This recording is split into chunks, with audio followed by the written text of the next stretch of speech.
एक दिन सोरजुशी बाजार से कुछ सामान लेकर घर जा रहा था। तभी थोड़ी आगे जाने के बाद सोरजुशी के सामने एक काली सी वैन आकर खड़ी हो जाती है और तभी उस वैन से दो किडनैपर बाहर निकलते हैं और वो किडनैपर सोरजुशी को अपनी वैन में डालकर वहाँ से ले जाते हैं। थोड़ी देर बाद वो किडनैपर सोरजुशी को एक कमरे में ले जाकर बंद कर देते हैं और उस कमरे से बाहर निकलने के लिए केवल दो रास्ते होते हैं, जिनमें से पहला रास्ता सोरजुशी के पास नहीं होता है, जो कि एक दरवाजा होता है जिसके पीछे काफी ज्यादा अंधेरा होता है, और दूसरी तरफ एक खिड़की होती है। तो इन दोनों रास्तों को देखकर तो क्या आप लोग कमेंट करके बता सकते हैं सोरजुशी इन दोनों रास्तों में से कौन से रास्ते से बाहर निकलेगा? अपना आंसर कमेंट करके जरूर बताएं। आप सबका टाइम स्टार्ट होता है अब।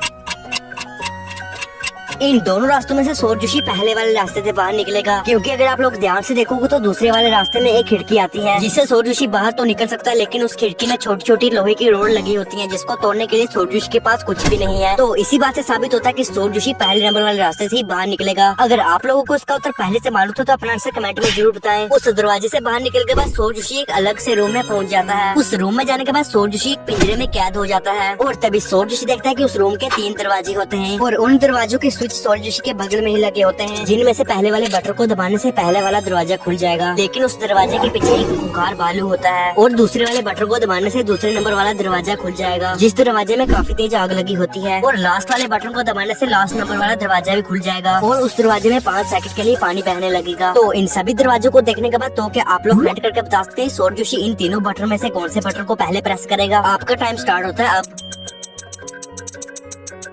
इन तीनों बटनों में से सोरजुशी लास्ट वाले बटन को पहले प्रेस करेगा, क्योंकि लास्ट वाला बटन प्रेस करने से लास्ट नंबर वाला दरवाजा भी खुल जाएगा और उस दरवाजे के पीछे 5 सेकंड के लिए पानी फ्लो होना शुरू हो जाएगा और सोरजुशी 5 सेकंड तक वेट करेगा और पानी बंद होने के कारण सोरजुशी उस दरवाजे से बाहर निकल जाएगा। तो अगर आप लोगों को इसका उत्तर पहले से मालूम था तो कमेंट में जे वाला इमोजी जरूर सेंड करें। चलिए देखते हैं नंबर 2 पहेली को। एक दिन कुणाली अपने रूम में बैठकर अपने कुछ पैसे इकट्ठे कर रहा था। तभी काफी देर पैसे इकट्ठे करने के बाद कुणाली देखता है कि उसके पास पूरे 5 लाख रुपए इकट्ठे हो गए थे। इन पैसों को देखने के बाद कुणाली सोचता है क्यों ना आज अपनी ड्रीम बाइक ली जाए। इतना कहने के बाद कुणाली उस ड्रीम बाइक को लेने के लिए शोरूम में चला जाता है और वहाँ से अपनी ड्रीम बाइक को परचेज कर लेता है। उस बाइक को लेने के बाद कुणाली सीधा घर आने लगता है और थोड़ी देर बाद कुणाली घर में पहुँच जाता है। घर पहुँचने के बाद कुणाली उस बाइक को अपने गार्डन में पार्क करके घर के अंदर चला जाता है। अभी थोड़ी देर बाद कुणाली घर से खाना पीना खाकर अपनी बाइक को देखने के लिए बाहर आता है और वहाँ आकर कुणाली देखता है कि उसकी बाइक के दोनों मिरर किसी ने तोड़ दिए हैं। ये सब देखने के बाद कुणाली वहाँ करे गार्ड अंकल से अपने बाइक के बारे में पूछने लगता है, बताओ मेरे बाइक के मिरर किसने तोड़े? कुणाली की बात सुनने के बाद वो गार्ड अंकल कहता है, अरे कुणाली मेरे को नहीं मालूम तुम्हारे बाइक के मिरर किसने तोड़े, लेकिन मेरे को इतना मालूम है कि जब तुम घर के अंदर गए थे तब तुम्हारी बाइक के पास सौरभ और पीयूष खड़े थे। गार्ड अंकल की बात सुनने के बाद कुणाली सौरभ और पीयूष को वहाँ पर बुला लेता है और उन दोनों से पूछने लगता है, बताओ मेरी बाइक के मिरर आप दोनों में से किसने तोड़े? कुणाली की बात सुनने के बाद वो दोनों कहते हैं, अरे कुणाली हमने तुम्हारे बाइक के मिरर नहीं तोड़े। इन दोनों की बात सुनने के बाद कुणाली कहता है, बताओ जब मेरी बाइक के मिरर टूटे तब आप दोनों क्या कर रहे थे? सबसे पहले पीयूष कहता है, मैं तो पिज्जा लाने के लिए कैफे में गया हुआ था, और सौरजुशी कहता है, मैं तो अपने दोस्त के घर गया हुआ था। तो इन दोनों की बात सुनने के बाद कुणाली को तो मालूम पड़ जाता है कि उसकी बाइक के मिरर किसने तोड़े। तो क्या आप लोग अपना दिमाग में बता सकते हैं कि कुणाली को ऐसा कैसे पता चला? चलिए सोचिए।